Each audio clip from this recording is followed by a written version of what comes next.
Lilith E. Kelsick, OBE, first female permanent secretary. The Union Messenger of November 6, 1942, featured this item under the heading, Personal Mention. We extend to Miss Lilith Warner, daughter of Mr. W. G. Warner, and the deceased Mrs. Warner, and a pupil of the St. Kitts Girls High School, our very sincere congratulations on her success in the spring examination of the Royal Society of Arts, which has centers only in England, Jamaica, and St. Kitts. Miss Warner, who is the first student to take the examination at the St. Kitts Center, qualified for certificates in elementary bookkeeping, typewriting, and shorthand. This was the first of many firsts, as Miss Lilith Warner, later Lilith Kelsick, would later become the first female permanent secretary in St. Kitts, Nevis, and Anguilla. Against the background of her history-making achievements, it was not surprising that Miss Warner, on graduating from the girls' high school, was recruited to work in the administrator's office. Mrs. Kelsick established a reputation for setting tough and demanding standards for her staff, but this was because she demanded nothing less of herself. She was a stickler for things to be done right. She was not merely meticulous, but punctilious.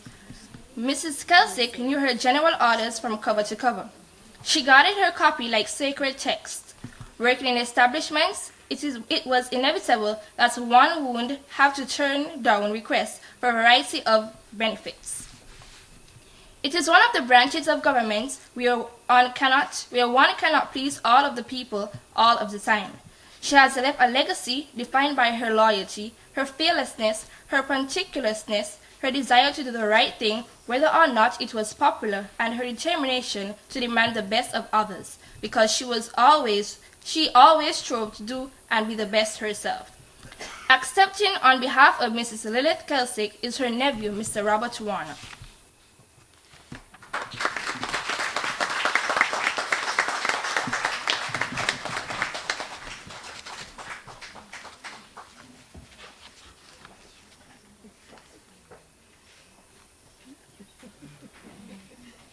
Carmen Versailles, pioneer in netball.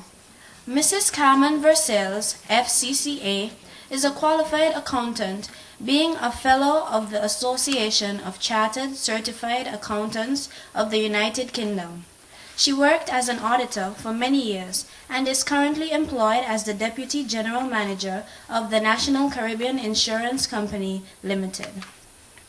Mrs. Versailles first became involved in sports when she played for the Pond-Site Rangers, a community-based team in the mid-1960s.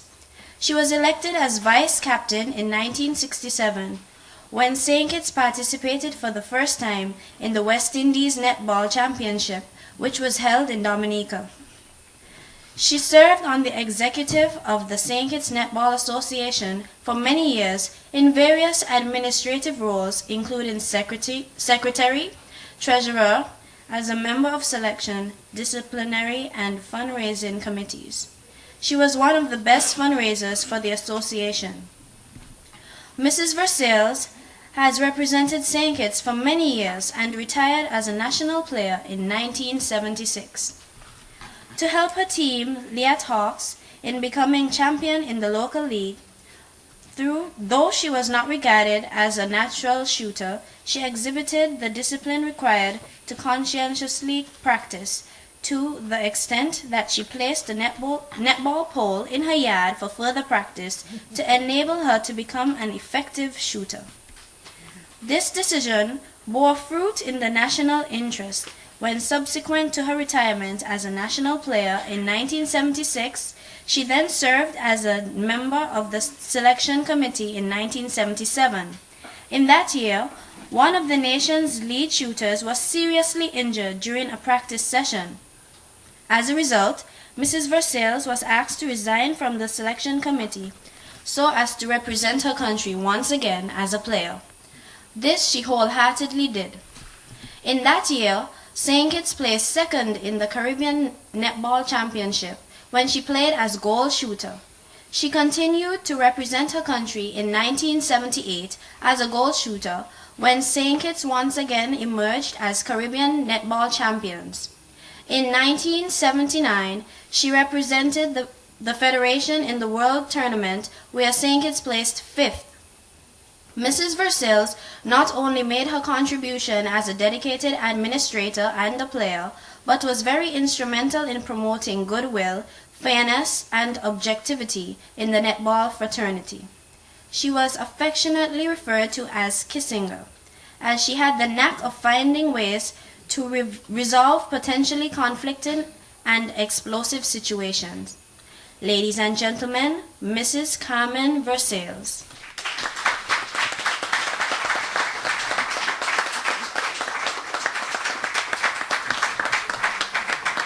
Janet Harris, first female financial secretary. Janet Harris, formerly Rollins, was the first offspring of the marriage of the late Victor Rollins and Elmosa Edwards. This was the beginning of her many firsts, as her pioneering and indomitable spirit was shaped by parents who themselves were innovators in their time. Her connection with the countryside, which continued throughout life, added tremendously to her rich upbringing and holistic understanding of our people and the needs of our nation. Her love for children and sharing of knowledge led her to enter the teaching profession upon graduation from 6th form. She taught English, geography, and dress design at the Bastia High School. Her quest for excellence in this profession motivated her to become a trained teacher in order to be able to better prepare her students for life. In addition, Janet pursued higher education by taking classes in economics and other business subjects at the University of the West Indies Extramural Department, and become one of the first 3 students from St. Kitts and Nevis to complete the first-year UWI degree program, then called the Challenge Exams. Having failed to receive approval from the government to attend UWI Mona campus to complete her bachelor's degree, undaunted, Janet secured funding and enrolled in the University of the Virgin Islands, St. Thomas, in 1981.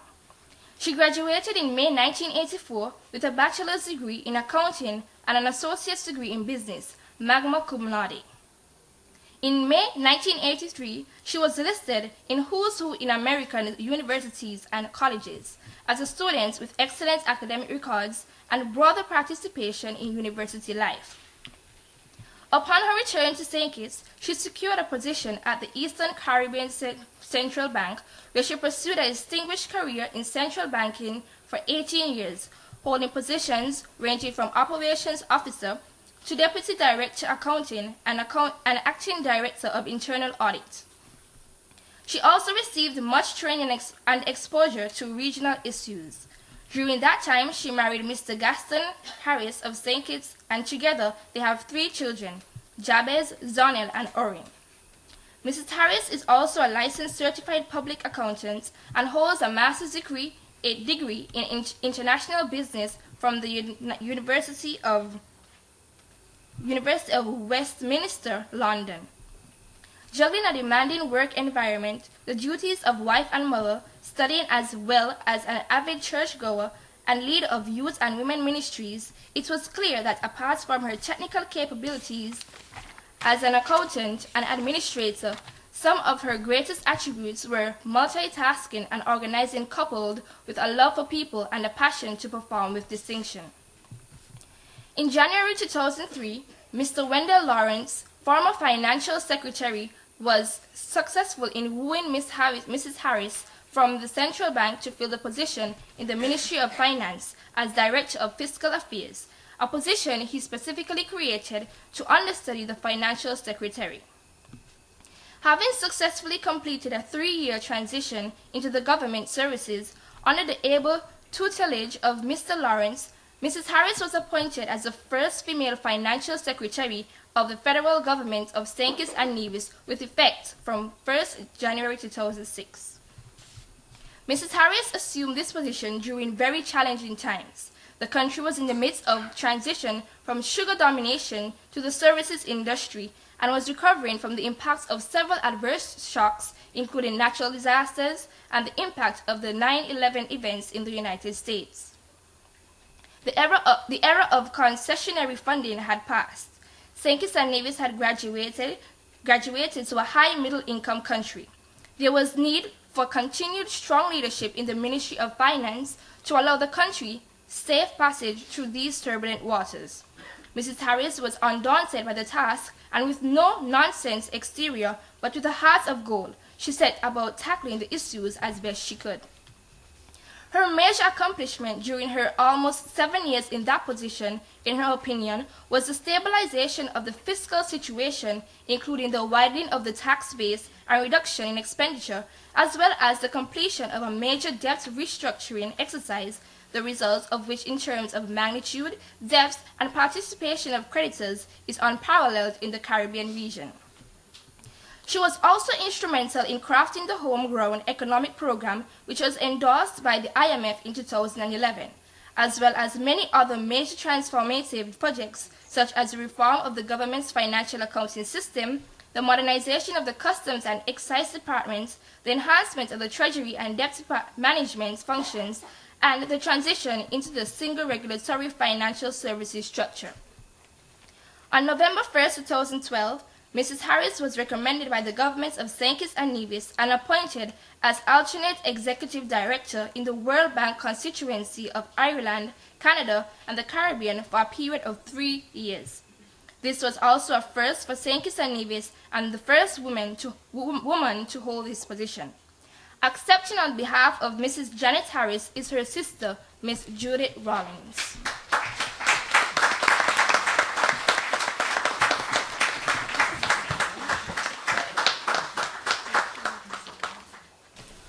Dr. Erin Clark, Consultant Radiologist.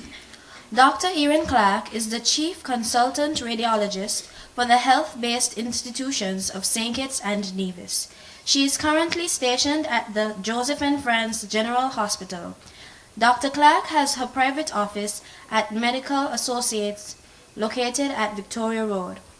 Dr. Clark is the first of 3 children born to proud parents Luther and Hilma Clark. She credits her parents not only for emphasizing the need for a solid education, but additionally for facilitating it. She also credits her husband, who holds a bachelor in radiology, for supporting her academically and emotionally. Dr. Clark graduated from general medicine in 2006 and returned just a few months later to pursue postgraduate studies. She graduated in 2008 as a specialist in family medicine and then continued in 2009 until February 2012 to become the first Caribbean national to graduate from the Republic of Cuba in radiology. She is a learned scholar who produced several scientific publications in the field of medicine during her years as a student. In 2009, she presented a paper on radiation safety in the radiology department at the 2nd Annual International Radiology Congress held in Havana, Cuba. Her extensive training in imaging allows her to perform ultrasounds, special radiologic examinations, interpret mammograms, X-rays, MRI, CT scans, and of course, Dr. Clark is bilingual as Spanish has become a second language since all her studies were done in Cuba. She is also an active member of the CSR, Caribbean Society of Radiologists. Ladies and gentlemen, Dr. Erin Clark.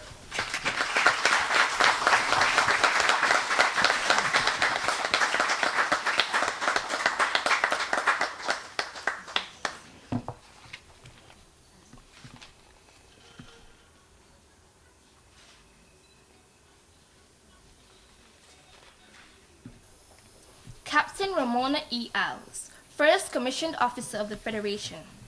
Captain Eles entered the reserve unit of the St. Kitts and Nevis Defense Force in 1981, while she was employed at the Government Telephone Department.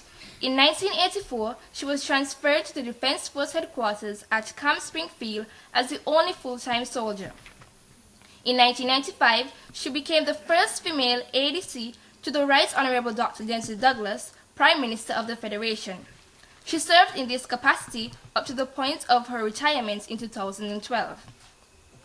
Throughout her tenure as a Defense Force officer, she rose to the distinguished rank of captain, which she held until her retirement last year. She had the distinguished honor of being the first commissioned officer of the Federation and female captain of the Defense Force. Captain Ramona E. Eles was born on January 16, 1956, and calls Pond Extension in East Bastia her home with her family. Ladies and gentlemen, Miss Ramona E. Eles.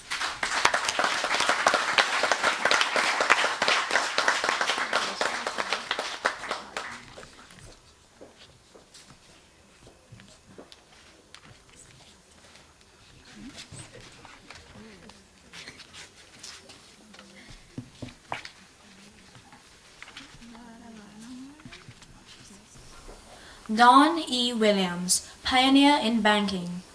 Ms. Dawn Williams has spent 35 years in the financial services sector, holding several senior leadership roles in Barclays Bank and later merged organizations First Caribbean International Bank and CIBC First Caribbean.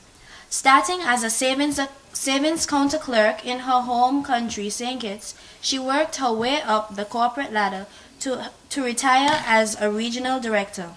Her journey to the top included both academic and practical progression. Her career afforded her the opportunity to work in several territories and with people of diverse ethnicity and cultures. Roles covered encompassed retail banking, corporate banking, operations, credit risk management, operational risk management, training and development, business transformation, and change management. From 2004 to 2006, she was located at the regional head office in Barbados as a regional director, performing a myriad of senior leadership roles including general manager of retail banking and service excellence, business transformation, and director retail banking. During the period 2006 to 2007, while seconded as Director Business Transformation, was charged to lead and create a culture to deliver a customer experience that was uniquely differentiated. This included, but was not limited to, building a unifying First Caribbean culture, one team, one bank, and developing the internal brand to support and operationalize the new culture across the entire organization. The success was seen in the improved results that followed. Following this success, she was recruited to the role of retail director, where she led a team of 605 employees deployed in 9 territories, 30 branches within Barbados, Belize, and the OECS. This position she kept until her retirement in January 2012. Ms. Williams can be characterized as a self-motivated, dynamic, resilient, and energetic leader with a proven track record of success at all levels of banking. Her strong interpersonal and management skills, sense of purpose and vision, positive outlook, courage, and can-do attitude motivate teams to perform at their peak. She has always been a symbol of resilience, integrity, passion, and excellence. Ladies and gentlemen, Ms. Dawn Williams.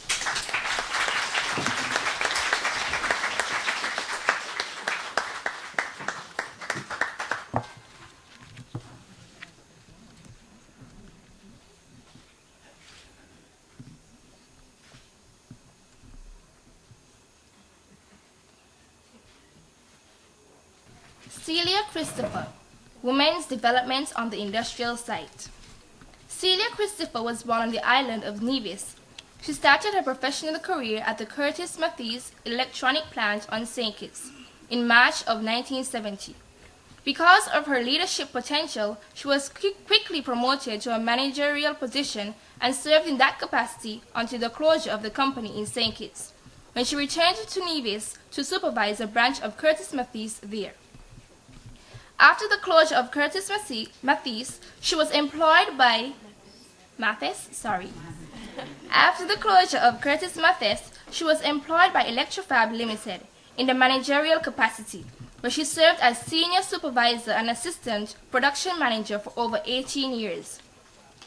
She represented that company locally and internationally and was chosen as Employee of the Year and the nominee for that company for the Independence Awards for Excellence in Industry in 1999.